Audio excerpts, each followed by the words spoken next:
তারা আমাদের কলেজের মেইন গেটের পাশে যেই কাচের দরজাটা আছে সেইটা ভাঙছে, আমাদের ক্যান্টিনের ভিতরের অংশ সেটা ভাঙছে, বাইরে যতগুলো গ্লাস ছিল 4 তলা পর্যন্ত তা ভাঙছে, এবং অ্যানাটমি ডিপার্টমেন্টের ভিতরে যে হিস্টোলজি ল্যাব আছে সেইটাও তারা ভাঙছে। আর এইখানে সবচেয়ে বড় বিষয়টা হলো ভাঙচুরের চেয়ে আমাদের এই কলেজ বিল্ডিংয়ের উপরের 3টা ফ্লোর আমাদের মেয়েদের হোস্টেল, যেখানে 45% স্টুডেন্ট ফরেইনার আর 55% স্টুডেন্ট যারা বাংলাদেশি তারা থাকে।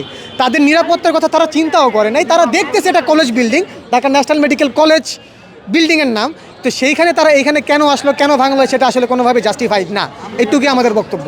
আমি ক্লাসে ছিলাম, আমাদের পরীক্ষা চলতেছিল, এমন সময় বাইরে শব্দ শুরু হয়, তো ম্যাম আমাদেরকে বলে যে মেয়েদের উপরে পাঠিয়ে দিতে আর আমাদেরকে লাইব্রেরিতে যেতে। আমরা নিচে আসার সাথে সাথে স্টাফদেরকে ধাক্কা দিয়ে বাইরে থেকে স্টুডেন্টরা আসা শুরু করে। বাইরের স্টুডেন্ট, অনেকের ড্রেস ছিল না, আইডি কার্ড ছিল না, এরা এসে সর্বপ্রথম আমাদের ক্যান্টিনের সামনে চেয়ার আছে, অনেকগুলো চেয়ারগুলো থাকে স্টিলের চেয়ার, এই চেয়ারগুলো নিয়ে যত কাঁচের দরজা আছে, ক্যান্টিনের দরজা, আমাদের কাঁচ, এগুলো সব কিছুর মধ্যে ঢিলানো শুরু করে। আমি বিয়ারলি আমার গায়ে চেয়ার এসে লাগেনি, আর আমাদের ফরেনার ছিল একটা রুমে, সেই রুম থেকে তারা বের হতে পারেনি, তারা শব্দ শুনেনি, দরজা লাগানো ছিল, তারা শব্দ শুনেনি, তাদেরকে আক্রমণ করে। যখন আক্রমণ করে তারা কোনোভাবে বেঞ্চ দিয়ে দরজা আটকে ভিতরে সেফ ছিল, কিন্তু অন্য ল্যাব তারা ভাঙচুর করেছে, অ্যানাটমি ল্যাবে তারা অনেক কিছু ভাঙচুর করেছে। তারা আমাদের এই বিল্ডিংয়ের গার্লস হোস্টেল আছে, উপরের 3টা ফ্লোর গার্লস হোস্টেল আছে, বাট তারা কিন্তু এইখানেও যায় না, তারা কিন্তু 3rd ফ্লোর পর্যন্ত চলে গেছে। বেয়ারলি তাদেরকে আমরা কন্টেইন করছি, আমরা তাদের গায়েও হাত তুলিনি, কিছু করতেও পারিনি। তারা কিন্তু ভিতর থেকে ভেঙে সব কিছু করে।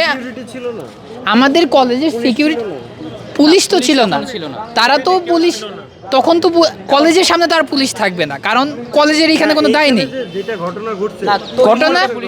ঘটনা যখন ঘটছে, ঘটনা কিন্তু হাসপাতালের, কারণ আগের 2 দিনও তারা আন্দোলন করে গেছে হাসপাতালের সামনে। কলেজের সামনে যে সিকিউরিটি, এই ব্যাপারটা কিন্তু তখন আসেনি। আমাদের কিন্তু তদন্ত চলছিল, গতকাল একটা প্রেস ব্রিফিংও হয়েছে, তারা কিন্তু এগুলো পাত্তাই দেয়নি, তাদের প্রতিনিধিও দেয়নি, তারা সরাসরি কলেজে হামলা করে। আমাদের কলেজে যে গার্ডরা ছিল তারা বেয়ারলি দরজা লাগাইছে, কন্টেন্ট যা করার তারাই করছে, নইলে তারা অ্যানাটমি ল্যাব পুরোটা ভেঙে ফেলতো।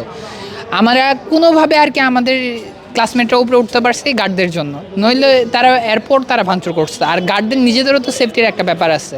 আমি ডক্টর আনাস, এখানে ইন্টার্নি হিসাবে আমি ঢাকা ন্যাশনাল মেডিকেল ইনস্টিটিউট হসপিটালে আসি। আসার পরে দেখছি হঠাৎ করে বাইরে থেকে অনেক মানুষজন আসতেছে, মবের মতো ডান্ডা লাঠি দিয়ে নিয়ে। তারপরে আমাকে ইনস্ট্রাকশন দিয়েছে কি আপনি উপরে যাও দেখো কি অ্যাজ এ সিকিউরিটি প্রিকশনস কে আমাকে ইনস্ট্রাকশনস করলে কে উপরে যাও। তারপরে মব ভিতরে আসতেছি। মেন সমস্যাটা কি, আমাদের ব্যাচমেটস আছে, আমাদের জুনিয়র্স আছে যারা ইন্ডিয়া থেকে, নেপাল থেকে, বাইরে থেকে, পাকিস্তান, ইন্ডিয়া, নেপাল, তারপরে দুবাই, সৌদি আরবিয়া, বাইরে থেকে যারা আসে এখানে থাকছি, এখানে অনেক ভয় পাইছে। আমি তো ছেলেজন তো বেশি ভয় লাগে না, মেন সমস্যা হচ্ছে মেয়েদের যারা ফার্স্ট ইয়ারে আছে, সেকেন্ড ইয়ারে যারা কিছু জানে না বাংলাদেশে পক্ষে, তো ওটা হঠাৎ করে 3-4 মাস আগে ওটা এখানে আইসে, ওর এখন দেখতেছি এরকম মবটা ভিতরে আসতেছি, ওর আপনি তো দেখতেছি এখানে কিভাবে এটা সব ভাঙা আছে, তো অনেক ভয় পাইতেছি।